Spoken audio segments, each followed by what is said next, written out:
مجھے ایک صاحب نے سوال پوچھا، کہنے لگے میلاد کس کو منانا چاہیے؟ میں نے کہا اس بیٹی کو منانا چاہیے میلاد جو زندہ ہوتی تھی تو دفن کر دیا جاتا تھا، پر میرے رسول نے فرمایا اب جو بیٹی پالے گا نا میں اس کا بازو پکڑ کے جنت میں ساتھ لے کے جاؤں گا۔ میں نے کہا میلاد اس ماں کو منانا چاہیے جس کا بیٹا گلے میں رسی ڈال کے ماں کو منڈی میں بیچ آتا تھا۔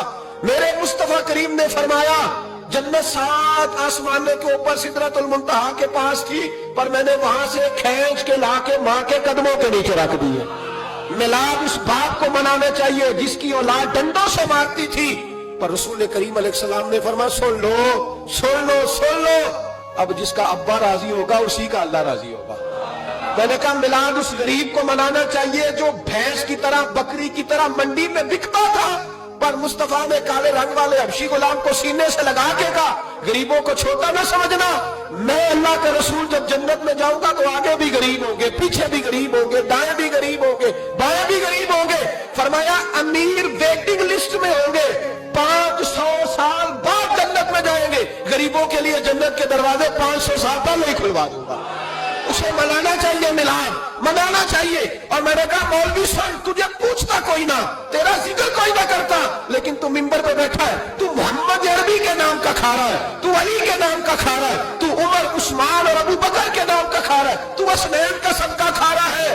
تجھے نہ تیری کبھی کسی نے برادری پوچھی، نہ کبھی تیرا کسی نے ایڈریس پوچھا، نہ کبھی کسی نے تیری سند پوچھی، لوگ تیرے نعرے لگاتے ہیں، لوگ تیرے ہاتھ چومتے ہیں۔ پھر مان جا کہ تجھے صبح بھی میلاد منانا ہے، شام بھی میلاد منانا ہے، اور تجھے یہ کہنا چاہیے خس خس جنہ قدر نہیں میرا ایتے صاحب نو وڈیاں میں گلیاں دا روڑا کوڑا ایتے محل چڑھایا سائیاں، تیرا کام تھا تیری آنکھیں بھیگی رہتی۔ اور اس بوڑھے کو بھی میلاد منانا چاہیے جس کے بارے میں میرے نبی پاک نے فرمایا سفید داڑھی والے کی جس نے عزت کی اس نے تو رب کی عزت کی، اس نے تو رب کی عزت کی میرے بھائی۔ اس مزدور کو بھی میلاد منانا چاہیے جس کے بارے میں نبی پاک نے فرمایا جو اپنے ہاتھوں پہ چھالے ڈال کے مزدوری کرتا ہے میں نے تو اسے رب کریم کا دوست بنا دیا ہے۔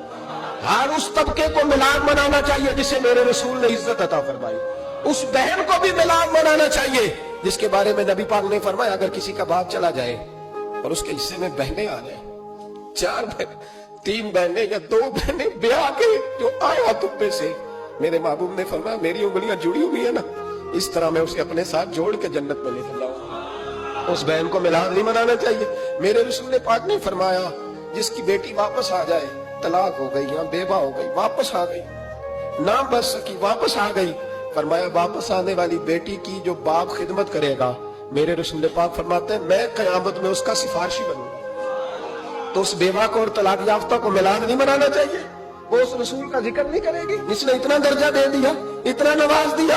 اور تجھے تو صبح و شام میلاد میلاد کرنا چاہیے تھا، تجھے تو صبح و شام درود درود کرنا چاہیے تھا، سلام کے گجرے بھیجنے چاہیے، یا رسول اللہ کہتے تیری زبان جو ہے وہ ہر وقت تب رہنی چاہیے تھی۔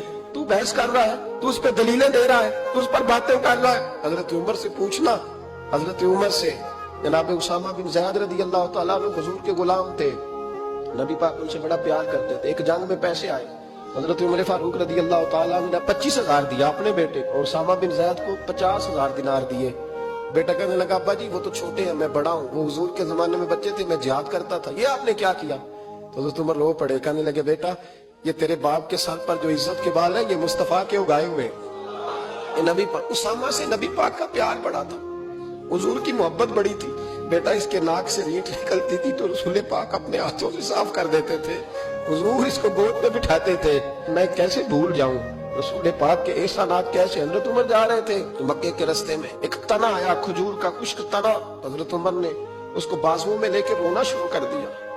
عمر کیا ہوا؟ کہنے لگے یہاں تو میں اونٹ چلایا کرتا، یہاں میرا باپ مجھے مانا کرتا تھا، دیکھو آج عمر نعرہ لگاتا ہے تو کیسے رو کسرا کا او بھائی اصلہ نال جے نیکی کریے، ہاں ہاں ہاں ہاں اصلہ نال جے اصلہ نال جے نیکی کریے تے وہ نسلہ تاک نہیں بھول دے، ہاں بے اصلہ نال نیکی کریے تے پھول کنڈیاں نال تول دے۔ اور سن تیری دنیا بھی حضور کے صدقے بنی اور تیری قبر میں بھی کوئی ساتھ نہیں جائے گا، کوئی ساتھ نہیں جائے گا، قبر میں بھی مصطفیٰ کریم صلی اللہ ہو۔ اور دیکھنا قبر کے اندر بھی کبھی کوئی گیا ہے، قبر میں بھی رسول پاک، قبر میں بھی رسول پاک، قبر میں بھی رسول پاک۔ میرے استاد فرمایا کرتے تھے بتاؤ جس قبر میں نبی پاک آئیں گے وہاں عذاب کیا ہونا ہے؟